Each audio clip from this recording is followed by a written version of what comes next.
This tutorial is going to cover a couple things pertaining to your floor plan. The first is how you can actually get the floor plan on this detail. And the second is if you're having some graphical issues, there might be a solution, a really easy solution. It's probably due to importing the INI. I might not have anticipated this method of making floor plans, so we just need to make a quick fix. So I've imported the floor plan templates here. You can see I imported from that file on Canvas. It's floor plan template, diagram template, and ISO template. You probably have already completed this diagram template, so you're familiar with going into the detail, hiding things, getting out of the detail, and printing it using Control P. But in terms of floor plan, you can see that I'm not actually looking at a floor plan. I'm looking at a site plan. So this is looking down on the building from above. I'm going to go to a perspective here, and you can see that we're effectively looking at this, right? Just in that floor plan template. So to change this, to actually take a floor plan, we need to use what's called a clipping plane. And I suggest that if you don't have a clipping plane layer already, just right-click, make a new layer, or go up here, make a new layer, and call it clipping planes. You don't have to mess with the color or anything. And then we're going to run a command called clipping plane once the clipping plane is the active layer. And you could just draw this anywhere. Keep in mind that it's going to ask you for a starting point and ending point. It's just going to ask you to draw a rectangle. And it doesn't matter if this is actually intersecting the geometry. What matters is which way this arrow is pointing. So by default it will point towards the C plane. And that means that anything above this is not showing and anything below this is still active. And we can move this up and down. I suggest using the gumball, but you can also use the move command. You can turn like vertical on, and you can move it that way. Some weird graphical glitches with the clipping plane sometimes, but now you can see our floor plan essentially, right? Pretty quickly we've made a floor plan, but if we go to our floor plan template, it doesn't look any different. So I have to go to our floor plan, I have to go into my perspective view. I'm going to move this back over so that if I go into my floor plan template, you can see it there. And so I'll double click to get into the detail, and I'll click that clipping plane. You can do this in a perspective, by the way, but it's sometimes nice to see the immediate change that happens. To be able to see this in the detail, you have to select the clipping plane, go to the properties, and then go to the clipping plane properties box here. And you might need to change this from model to layout view. If you're already in a layout view, for instance, in a detail, then it will probably default to layout views. But if you're in a perspective, you're going to have to select the clipping plane and go to layout views. There is also a weird glitch. You'll see this in a second.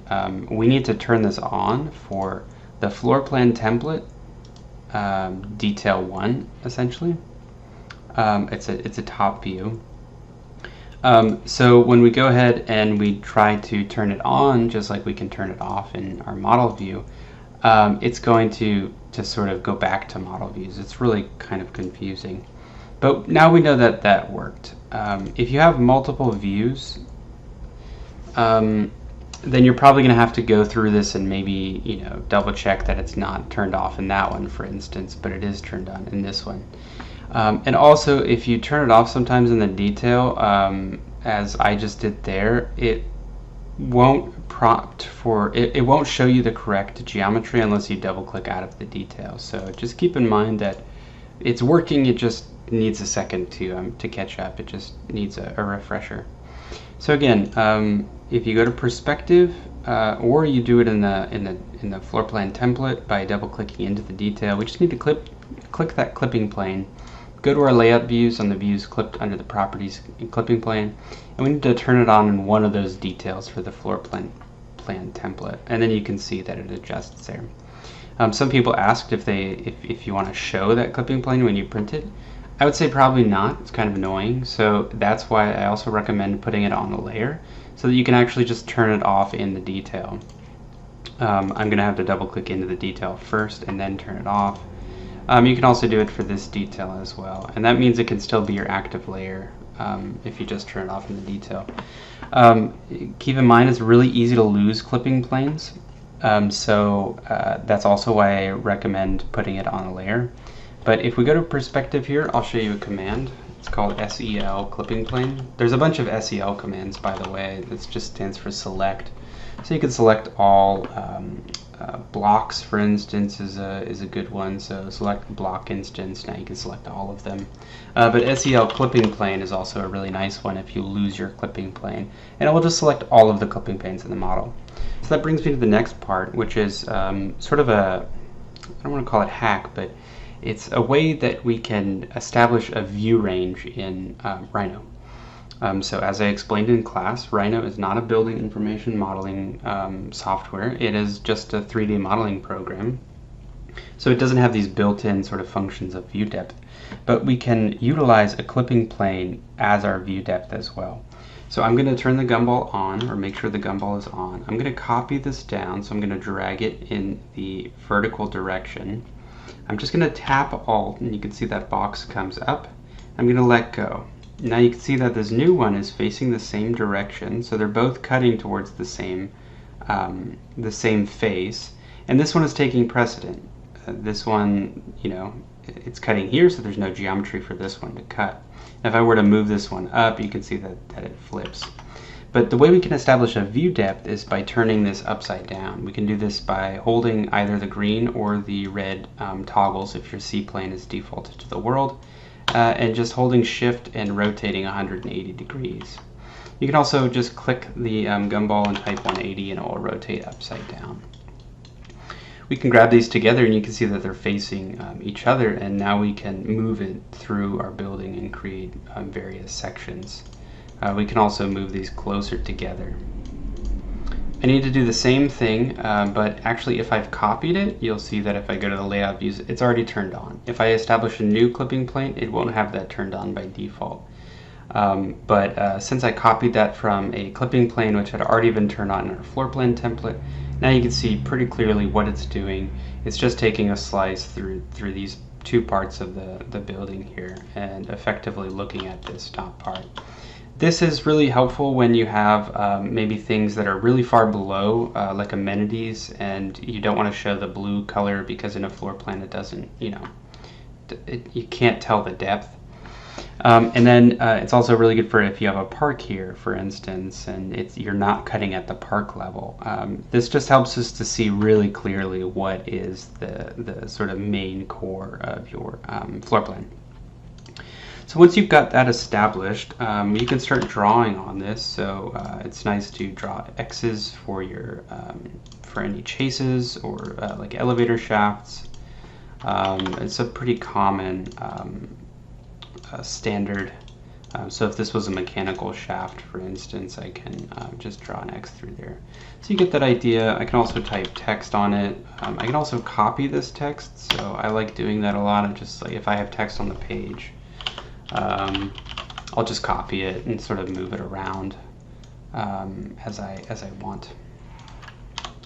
So that's the first part. The second part is if you're having a graphical glitch here. So I'm going to type options. The graphical glitch pertains to you can't actually see the colors. So sometimes you'll see some colors and sometimes they'll be overlapping or something.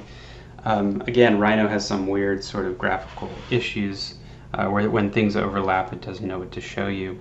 But it also, there's a setting here if we go to options and we go down to view, we go down to display mode, so we check that. And then diagram by layer is the INI display mode file that I've given you guys. And it has worked fairly effectively except for this last part here. So we need to drop this down, drop objects down, and we need to go to clipping planes. And this is the box that is probably not checked. And if it is checked, then you should leave it checked and you probably have a floor plan that looks a lot like this. If you don't have it checked, you can see that, oh, these are blank now. And that has to do with the fact that there's nothing below it. So it's mostly an error due to this new sort of view range sort of workaround. So again, go to options is the command. You go to view, display modes, diagram by layer, no shadows, objects, clipping plane, and you need to turn the show fills on. One more thing about hatches. So hatches you should probably draw on your actual drawing and not in your model, because then you'll see it here. The standard hatch we're using for overhangs is the hatch number 1 with a rotation of 45 degrees and a scale of 0.5. And it can just remain black. And that will show us all of the porch overhangs. So this would be sort of an awning or something over here. And that's effectively it. Make sure you double check a few things. You change your city and you change your names here. And you also bracket around whoever is the author. So you can double click into the names and just make a quick edit. So that will be the author. Rule of thumb, just go alphabetically by last name on this. It's probably the least controversial. Organization, it shows you thought about it. Also, make sure you change this floor plan. So let's call this like typical residential floor plan. And you might need to change this scale. So this detail is actually at 1 inch equals 200, and you could check that by clicking the detail and going over to the detail properties here. It's 1 to 200 there, and so we'll just change that. Now we're pretty much done. I guess the last thing here, so it's probably like 4 things for this tutorial.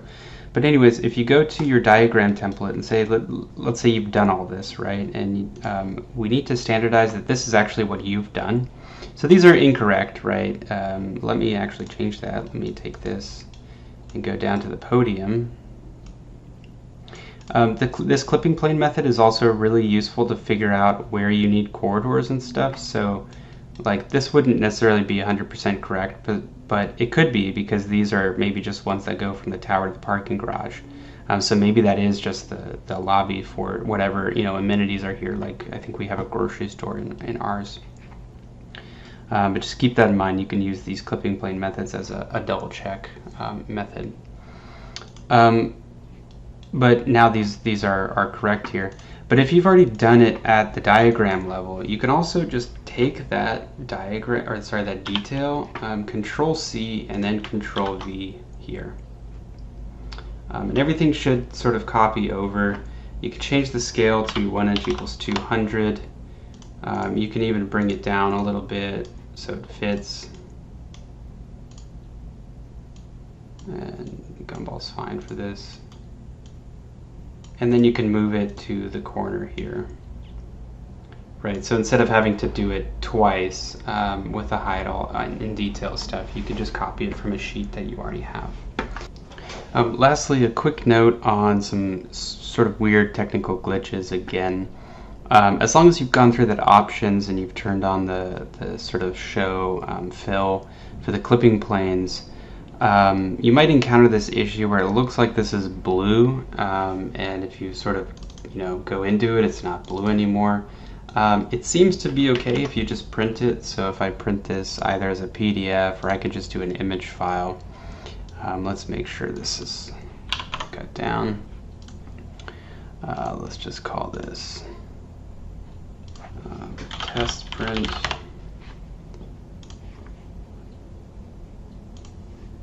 And there it is. It seems fine, right? Like these guys are okay. You might want to play with the line weights a little bit to make it a little bit beefier, but this would be totally fine if you were to turn this in. So that is it for the floor plans.